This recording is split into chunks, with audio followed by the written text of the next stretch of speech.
think there's a question in the minds of many of us about credibility. Back in Mr. Rouhani is one of the most trusted figures of the Islamic regime supreme leader. He's been the Deputy Speaker of Parliament, and as we know, he also served as a negotiator. And then on interview that he gave, which is out there on the internet, quote, "The day that we invited the 3 European ministers, only 10 centrifuges were spinning at the Iranian nuclear facility." Rouhani boasted on the tape, "We could not produce 1 gram of U4 or U6. We did not have the heavy water production. We could not produce yellow cake. Our total production of centrifuges inside the country was 150. But then Rouhani admitted in the video the purpose of prolonging negotiations, quote, "We wanted to complete all of these. We needed time." He said 3 European ministers promised to block U.S. efforts to transfer the Iranian nuclear dossier to the United Nations using veto powers necessary. He called Iran's claim that it stopped its nuclear program in 2003 a statement for the uneducated, and admitted that the program not only continued but was significantly expanded under his tenure. In the interview, Rouhani said that after he took over the country's nuclear project, the country's 150 grew to 1,700 by the time he left the project. Then Rouhani made his boldest statement, "We did not stop, we completed the program." Now, we're supposed to trust this guy? What possible confidence do you have in this individual? And this situation as a result to the Camp Ashraf people. We know that they were Iranian dissidents. At one point they were designated as a terrorist organization. But the United States of America, is it true, gave them an assurance that if they moved, that they would be protected. We know that the Iranian influence has dramatically increased in Iraq. In fact, we know now that Al-Qaeda is alive and well and doing extremely well, moving back and forth across the 2 countries. Now there was a murder of, I believe, 51 people who were members of this camp, and many of them had in their possession guarantees from the United States of America that they would not be harmed. What lesson? First of all, are those facts true? And second of all, if true, what lesson does that send to people who we say will be under our protection? Senator, I share your deep concern about what happened at Camp Ashraf.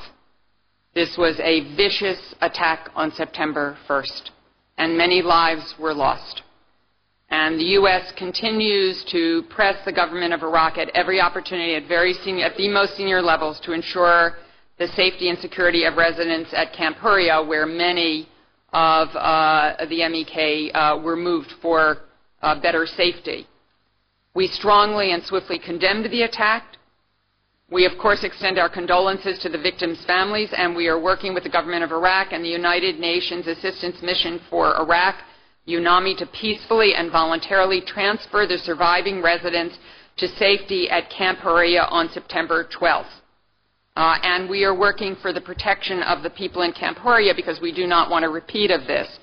So to date, the government of Iraq has moved in over 700 large T-walls, over 500 bunkers, over 600 small T-walls, and nearly 50,000 sandbags. UN monitors visit the camp daily in accordance with the MOU to assess human rights and humanitarian conditions. But I must say, Senator, the real answer to this, to the safety and security of all of the people in the camps, who wants to live in a camp, is resettlement to third countries, to get out of Iraq and to get out of harm's way. And I would call on all of the people who are here today representing the rights and the interests of the MEK and the leaders of the MEK in the camps and in Paris to allow this resettlement to go forward, because until the resettlement happens, safety and security is going to be at risk. We will do everything in our power to keep people safe in these camps. But as you point out, the al-Qaeda threat is increasing in Iraq, and it is difficult.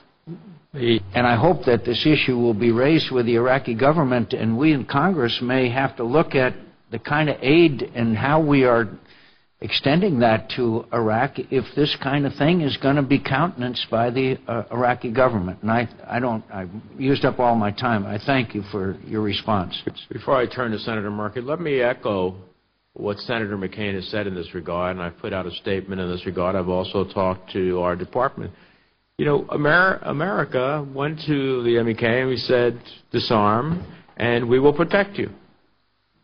And then we ultimately left, and that protection has not been there. You can put up, I don't care how many tons of sandbags, but when elements of the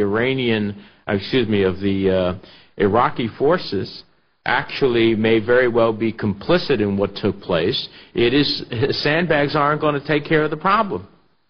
And I agree with you that resettlement is a critical part. Maybe the United States could be part of leading the way in saying to a universe of these individuals that, in fact, you can be resettled to the United States, and that would get the rest of the world to offer further resettlement.